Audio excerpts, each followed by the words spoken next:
Unmute गर्दा जान्नुभयो क्या भाइजी त? Yeah. Yes. Can you hear me? Yes, we can hear you, brother. Can you just video on, please? Yeah.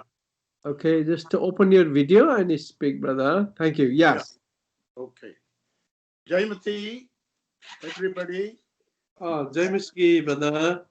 And praise the Lord in the blessed name of our Lord and Savior, Jesus Christ.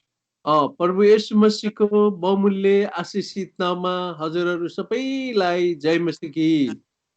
It's wonderful to join with so many of you from different parts of the world for this Bible study.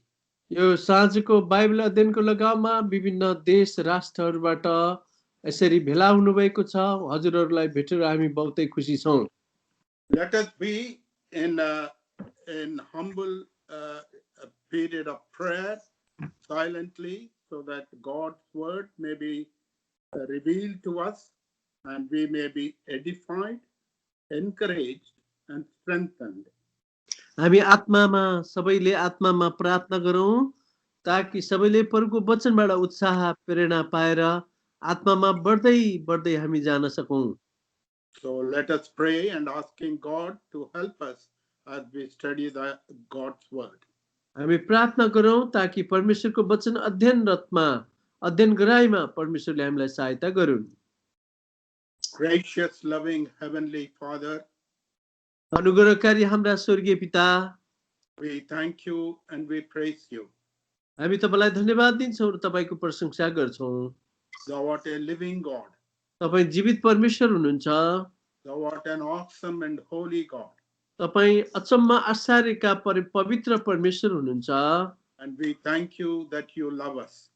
हामी तपाईलाई धन्यवाद दिन्छौं किनभने तपाईले हामीलाई प्रेम गर्नुभयो। While we were yet unworthy, undeserved, you loved us and sought us and saved us.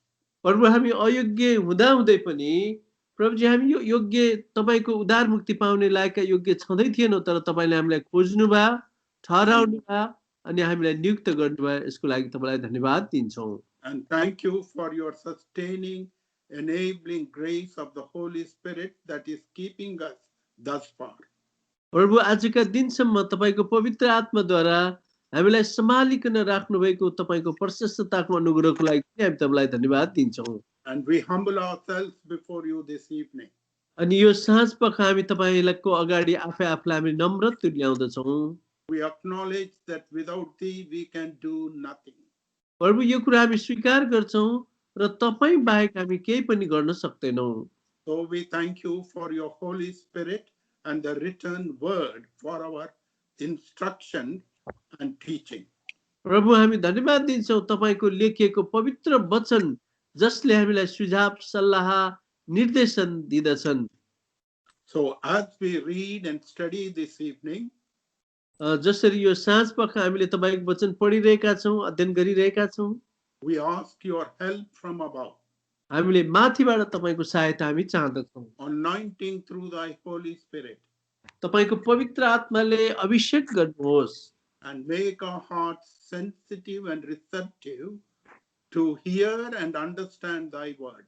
हाम्रो हृदयलाई तपाईले एकदमै चनाखो राखिकन तपाईको वचन सुनेर तपाईको वचनलाई हामी आज्ञाकारितामा हामी लिन सकौं। Enlighten our spirits and our souls and our minds. हाम्रो आत्मा, प्राण, शरीर, मगज सबैलाई तपाईको पवित्र आत्माले ज्योतिर्मय बनाउनुहोस्। Above all, give us grace and strength to be not only hearers of thy word, but doers of thy word. प्रभु हामी जसरी तपाईको वचन सुन्ने मात्र होइनौं, तर तपाईको वचन सुनेर व्यवहारमा उतार्ने हामी बन्न सकौं। And I ask humbly that you would speak to me and through me that you may be glorified. प्रभु म नम्र भएर तपाईसँग यो विनम्र प्रार्थना गर्दछु, तपाई मसँग बोल्नुहोस्, मद्वारा भइकन तपाईका छोराछोरीको आवश्यकतालाई पूरा गर्नुहोस्। We ask this prayer in the blessed name of our Lord and Savior Jesus Christ. अनि यो मागबिन्ती प्रार्थनालाई हामीलाई उद्धार मुक्ति दिनुहुने, प्रेम गर्नुहुने प्रभु येशू मसीहको बहुमूल्य नाममा माग्छौं, सुनेर ग्रहण गर्नुहोस्। आमेन। Amen. Amen. This evening, I want to encourage you and all of us so that we may be prepared for the coming of our Lord Jesus Christ. आज बेलुका चाहिँ म तपाईहरुलाई प्रभु येशू ख्रीष्टको आगमनको लागि हामी कसरी तयारी हुन सक्छौं भन्ने कुरालाई लिएर अलिकति बाँडचुट गर्न चाहन्छु। Because we are in the end times. किनभने तपाई र म चाहिँ संसारको अन्तको दिनहरुमा जिरहेका छौं। And we are in the midst of a terrible COVID virus. अहिले तपाई र म चाहिँ एउटा विषम परिस्थितिको बाटो भएर गुज्रिरहेका छौं जो चाहिँ यो कोभिड-19 को बाटोमा। The Bible calls this as pestilence. बाइबलमा यसलाई चाहिँ महामारी भन्ने संज्ञा दिएको छ। Of late around the world we have seen many pestilences. अनि सारा संसारभरि चाहिँ हामीले यो महामारी यो हैजालाई देखेका छौं। And so much so some of the great politicians and leaders have recalled that as the days of the old in the Old Testament days. अनि कति धेरै आज राष्ट्रपतिहरू अनि राष्ट्रका ठुलठुला मन्त्रीहरू अनि यी व्यक्तिहरूले पनि पुरानो नियमको कुरालाई उनीहरूले खोज तलास गरिरहेका छन्। Just few weeks before the COVID came, there was a pestilence of grasshoppers and insects sweeping across Africa, parts of Asia, including India. अनि यो चाहिँ कोभिड-19 आएको केही समयमै यो एकदमै यो सलह अफ्रिका अनि एसियाका विभिन्न भागहरुमा आएर यसले सखाप पारेको कुरा पनि हामीलाई थाहा छ।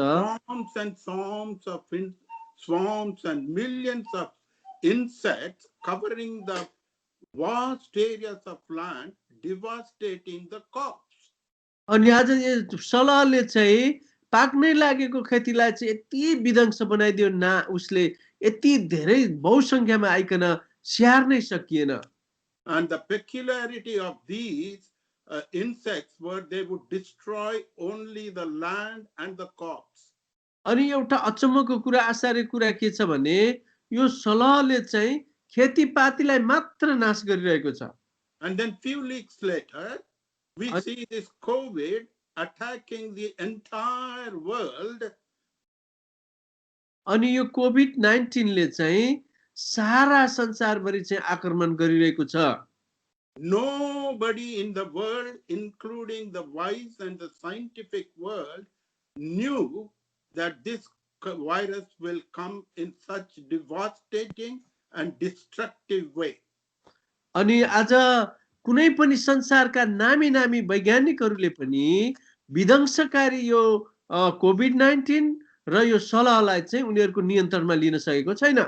Even today, with all the resources and the wealth of the world and all the wisdom of the world across the world, the scientists are unable to find a vaccine or a proper treatment. अनि संसारका नामी नामी वैज्ञानिकहरूले सारा संसारको कुनै पनि ठाउँमा भएका एकदमै बुजुर्ग एकदमै ख्याति प्राप्त वैज्ञानिकहरूले पनि यसको भ्याक्सिनलाई चाहिँ निकाल्न सकिरहेका छैनन् र अनि निकाल्ने उनीहरूले कुनै यसको प्रयोजनमा पनि ल्याउन सकिरहेका छैनन्। The destruction of the virus has brought about so much of death across the world, involving the princes and the poor man, educated, uneducated, wealthy and poor. अनि यो कोभिड-19 जो भाइरसले राजा, राजकुमार, रैती, तलसम्मको गरिब, धनी मानिस, पढेका, नपढेका एकदमै सबैलाई यसले नाश गरेको छ, कसैलाई पनि यसले छोडेको छैन। Death has caused havoc, mourning and grief and separation. आज यो मृत्युले चाहिँ एकदमै यस्तो प्रकारको एउटा शोक सन्ताप ल्याएको छ अनि एकदमै हामीलाई बिछोड गराइदिएको छ अनि यो मृत्युले चाहिँ एकदमै हामीलाई चाहिँ विरल बनाएर समाजमा यस्तो प्रकारको परिस्थिति उब्जाइदिएको छ। The damage is so much that we can't even bury and mourn our own loss decently. अनि भर्खरै यति धेरै मान्छे मरे आफ्नै आफन्तहरूको लागि पनि उनीहरूले शोक चिन्ता जनाउन नि पाएको छैन, न राम्रोसँग उनीहरूको दाह संस्कार गर्न नै पाएको छ। And as a result of that, there is so much of economic and financial loss, and people across the world are starving and in destitute condition. अनि यसको बावजुद अनि फेरि यस्तो अवस्था भएको छ कि भोकमरीले मान्छेहरू चाहिँ सखाप भएका छन्, अनि मान्छेहरू चाहिँ एकदमै शोक सन्तापमा परिरहेका छन्, अनि उनीहरू चिन्ता फिक्रीले गर्दाखेरि उनीहरूको प्राणै विरल भएको छ। And second episode of coronavirus is infecting in many parts of Europe, India, and other Asian countries. अनि कोरोना भाइरसले चाहिँ पाश्चात्य मुलुकमा र एसिया, विशेष गरेर एसियाका भागमा चाहिँ चाप गतिले चाहिँ एकदमै यो तीव्र गतिले बढिरहेको छ। Why is God allowing such destruction, devastation, sorrow, and mourning? किन परमेश्वरले चाहिँ यस्तो डरलाग्दो प्रकारको परिस्थिति, एकदमै शोकमा गएर हामीलाई जानुपर्ने यस्तो प्रकारको परिस्थिति ल्याउनु भयो त? The ungodly will say, if God is so love, why is he allowing such sorrow and death and devastation? आज जो ईश्वर नमान्ने मान्छेहरू नास्तिकवादका, उनीहरूले भनिरहेका छन् यदि साँच्चै ईश्वर हुँदो हो त किन ईश्वरले यस्तो प्रकारको परिस्थिति, डरलाग्दो परिस्थिति, विषम परिस्थिति हाम्रो माझमा ल्याउनु भयो? The Bible is very clear that sin brings about destruction and death. बाइबलले यो कुरालाई सफासँग उत्तर दिएको छ, पापको कारणले चाहिँ नाश, मृत्यु र विनाशलाई निम्त्याएको छ। Therefore, there is no use blaming others and God for our failures. अनि हामी चुकेको कारणले चाहिँ, हाम्रो भुल गल्तीको कारणले हामीले कसैले पनि परमेश्वरलाई र अरू मानिसहरूलाई दोष लाउने कारणै छैन। Pestilence is a means of awakening all peoples of the world that there is a living God who is coming. अनि आज यो एकदमै यो डरलाग्दो प्रकारको परिस्थिति, विषम परिस्थिति, महामारी फैलिएको कारणले हामीले सफासँग भन्न सक्छौं कि परमेश्वरको आगमन चाहिँ नजिकै छ। It is a warning. यो त तपाईहरु मेरो लागि चेतावनी हो। It is quickening of mind to turn from their wicked ways and repent and seek the living God. अनि हाम्रो दुष्ट चालहरुबाट फर्केर पश्चाताप गरेर जीवित परमेश्वरतिर फर्कने यो समय हो। And so we see in Matthew's Gospel chapter 24, from which I have taken this text now. Matthew सुसमाचार 24 अध्यायबाट आज बेलुका हामीले अध्ययन गरेको छ। We see the same picture when the Lord Jesus Christ was upon this earth. अनि प्रभु येशू ख्रीष्टले चाहिँ यस पृथ्वीमा हुँदाखेरि उहाँको मुखबाट बोलिएका वचनहरू हुन्। And in chapter 23 of Matthew, God was very busy showing the Pharisees their faults and their destructive nature against the living God. अनि मत्तीको किताब 23 अध्यायमा फरिसी शास्त्रीहरूको विचारधारालाई, उनीहरूको चाहिँ हटीपनालाई लिएर प्रभुले धेरै कुरा बताउनु भएको छ। So much so, the Lord's heart was so grieved and moved against these people. अनि प्रभु येशू मसीहको हृदय चाहिँ यी मानिसहरूलाई देखेर विचलित भयो, अनि उनीहरूको कठोरपनालाई देखेर उहाँ चाहिँ प्रभु चाहिँ एकदमै खिन्न हुनुहुन्छ। Gospel chapter 23 verse 37. O Jerusalem, Jerusalem, thou that killest the prophets, stonest them which are sent unto thee, how often would have gathered thy children together, even as a hen gathereth her chickens under her wings, and you would not. Behold, your house is left unto you desolate. Matthew सुसमाचार 23 को 37 पदमा, हे यरुशलेम यरुशलेम, त भविष्यवक्ताहरूलाई मार्छस् र त कहाँ पठाएकाहरूलाई ढुङ्गाले हान्छस्, जसरी कुखुरीले आफ्ना चल्लाहरूलाई आफ्ना पखेटा मुनि बटुल्छे त्यसरी नै मैले पनि कतिचोटि तेरा छोराछोरीहरूलाई बटुल्ने इच्छा गरेँ, तर तिमीहरूले इच्छा गरेनौ। So that was the situation in Jesus' time. प्रभु येशू ख्रीष्ट जब यस धरतीमा हुनुहुन्थ्यो अवस्था चाहिँ यस्तो थियो।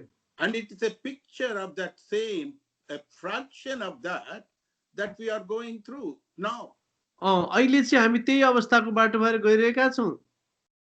And so, when the Lord disclosed this, the disciples came to him privately on the Mount of Olives and asked him few questions. अनि यो अवस्था पश्चात चाहिँ प्रभु येशू मसीह एकान्तमा जानुभयो अनि जैतुन डाँडामा त्यसपछि चेलाहरूले एकान्तमा आइकन प्रभु येशू मसीहलाई यो प्रश्न राखे। And the site is Mount Olives. यो चाहिँ जैतुन डाँडामा को केही भागमा हो। It is few miles from the city of David or Jerusalem city. यो जेरुसलेमको सहरदेखि चाहिँ केही माइलको दूरीमा पर्दछ। Between the city and this Mount Olive, there is a valley called Valley of Kidron. अनि यरुसलेम र जैतुन डाँडाको बीचमा चाहिँ एउटा गल्ली छ, गल्ची, त्यसलाई चाहिँ किद्रोन खोला भनेर भनिन्छ। And there the Lord Jesus with his disciples has assembled. Verse 3. अनि 3 पदमा यो कुरा लेखेको छ, प्रभु येशू मसीह र उहाँका चेलाहरू चाहिँ त्यहाँ एकट्ठा भएका थिए। Matthew Gospel chapter 24 verse 3. अनि समाचार 24 पदमा अनि उहाँ जैतुनमाथि बस्नु हुँदा चेलाहरू एकान्तमा उहाँ कहाँ यसो भन्दै आए, हामीलाई भन्नुहोस् यी कुराहरू कहिले हुनेछ अनि तपाईको आगमन र संसारको अन्तको चिन्ह के हुनेछ। So the disciples like us were puzzled, and there is so much of destruction, and they are awaiting the coming of the Lord. अनि चेलाहरूले चाहिँ प्रभु येशू ख्रीष्टको आगमन कहिले हुनेछ र अनि के कुराहरू हुनेछ यो कुराहरू सोध्नु भएको थियो। So they asked the Lord Jesus Christ 3 questions. प्रभु येशूलाई चाहिँ उनीहरूले प्रश्नहरू सोधेका थिए। They asked 3 questions. उहाँ प्रभु येशू मसीहलाई 3वटा प्रश्नहरू सोधेका थिए। 1. पहिलो नम्बर प्रश्न, When shall these things be? यी कुराहरू चाहिँ कहिले हुनेछन्? Because the Lord has said the temple will be destroyed and it will be risen again. प्रभु येशू मसीहले भन्नुभएको थियो त्यो मन्दिर चाहिँ भत्काइनेछ र फेरि त्यो मन्दिर चाहिँ पुनर्निर्माण हुनेछ। In other words, what he was saying, all rebellion and sin will be destroyed and a new beginning will start soon. अनि प्रभु येशू मसीहले भन्नुभएको थियो कि चाहिँ यो विद्रोह सबै विद्रोह गर्ने कुराहरू नाश हुनेछ अनि नयाँ सबै पापहरू मेटिनेछ, नयाँ कुराहरू सुरुवात हुनेछ। So we are going to study a little bit when these things going to happen. अब हामी कहिले चाहिँ यो कुरा हुनेछ त भन्ने कुरालाई चाहिँ अलि गहिरिएर हामी अध्ययन गरौँ। His second coming, उहाँको दोस्रो आगमनको विषयमा, his day of judgment, अनि उहाँको न्यायको दिन, and his day of eternal kingdom under the Lord Jesus Christ, the millennial kingdom. अनि प्रभु येशू ख्रीष्टको नेतृत्वमा जो 1000 वर्षको राज्य चाहिँ यस पृथ्वी तलमा हुनेछ। And then afterwards the eternal kingdom under God the Father. अनि परमेश्वरको चाहिँ अनन्तको राज्य चाहिँ स्थापित हुनेछ। When will these be, Lord? अनि यो कहिले हुनेछ प्रभु? The second question. अनि दोस्रो प्रश्न, What shall be the sign of thy coming? तपाईको आगमनको चिन्ह चाहिँ के हुनेछ? What are the signs? How will we know? How can we discern? तपाईको आगमनको चिन्हहरू चाहिँ के हुनेछ? हामीले कसरी चाल पाउनु? And thirdly, अनि तेस्रो कुरा चाहिँ, what shall be the sign of the end of the world? अनि संसारको अन्तको चिन्ह चाहिँ के हुनेछ? So there are 3 important questions every believer must confront and learn from the word of God. आज प्रत्येक विश्वासीहरूले यी तीनवटा प्रश्नको उत्तरलाई चाहिँ बुझ्नुपर्छ, बुझेर हामीले अध्ययन गर्नु आवश्यक छ। What is the coming of the Lord a second time? प्रभु येशू ख्रीष्ट चाहिँ कुन दोस्रो आगमन चाहिँ कुन समयमा हुनेछ? Are there any signs that I can discern and prepare myself? अनि त्यहाँ केही चिन्हहरू हुनेछ कि त्यो चिन्हहरूद्वारा म चाहिँ तयार हुन सकूँ? And what does that mean by saying end of the world, or in other translations called end of the ages? अनि अन्तको चिन्ह अथवा यो संसारको अन्त भनेर भनिएको छ। When will all this old will pass away and a new beginning under the headship and the lordship of God the Father begin? अनि यो सबै कुराहरू चाहिँ यिनीहरू यो सब कुराहरू पास हुनेछ अनि नयाँ कुराहरू प्रभुको नेतृत्वमा, प्रभुको शिरत्वमा, राजत्वमा नयाँ कुराहरू चाहिँ स्थापित हुनेछ। To know these answers to these questions, time will not permit, but I will try and cover as much as I can. अनि यी तीनटा कुराहरू बुझ्नको लागि चाहिँ हामीसँग पर्याप्त समय त नहोला, तथापि हामी बुझ्ने प्रयास गरौँ। First of all believers must believe that the Lord's coming is soon and is at hand. अनि हामी पहिलो नम्बर कुरा चाहिँ हामी प्रत्येक विश्वासीहरूले जान्नै पर्ने, बुझ्नै पर्ने कुरा चाहिँ प्रभु येशू ख्रीष्टको आगमन चाहिँ निश्चित छ। There are many in this world who do not believe this. आज संसारमा भएका धेरै मसीहहरूले यो कुरा विश्वास गर्दैनन्। And so they make fun about this when we talk about it. जब हामीले प्रभुको आगमन हुन्छ भन्छौँ तर उनीहरूले संसारको मान्छेहरू हाँसिदिन्छ, हामीलाई खिसीटिउरीमा यो कुरा उडाइदिन्छ। And they scorn about it. उनीहरूले त यो कुरालाई चाहिँ एकदमै ठट्टा दिल्लगी गरेको जस्तो लाग्छ। If you turn to 2 Peter chapter 2, हामी 2 Peter chapter 2, दोस्रो पत्रुसको किताब 2 अध्याय, please read brother 1 to 3. दोस्रो पत्रुसको किताब 2 अध्याय, is that 2 chapter 2 brother? Yeah, verses 1 to 3. हामी चाहिँ दोस्रो पत्रुस 2 अध्यायको 1, 2, 3 पदलाई पढ्छौँ। तर जसरी मानिसहरूको बीचमा झुटा भविष्यवक्ताहरू हुन्थे त्यसरी नै तिमीहरूको बीचमा पनि झुटा शिक्षकहरू हुनेछन्, जसले तिनीहरूलाई किन्नुहुने प्रभुलाई समेत इन्कार गर्दै गुप्त तौरले नाश पार्ने झुटा शिक्षाहरू भित्र हुनेछन् र आफूमाथि चाँडै आउने विनाश ल्याउनेछन्। अनि तिनीहरूका विनाशकारी बाटाहरूको पछि धेरैजना लाग्नेछन्। तिनीहरूको कारणले गर्दा सत्यको बाटोको निन्दा गरिनेछ अनि लोभको कारणले बनावटी कुराहरूद्वारा तिनीहरूले तिमीहरूबाट फाइदा उठाउनेछन्। तिनीहरूको अघिबाटैको न्यायले अब ढिलो गर्दैन र तिनीहरूको विनाश निदाउँदैन। You see in verse 1, damnable heresies, even denying the Lord that brought them and bring upon themselves such destruction.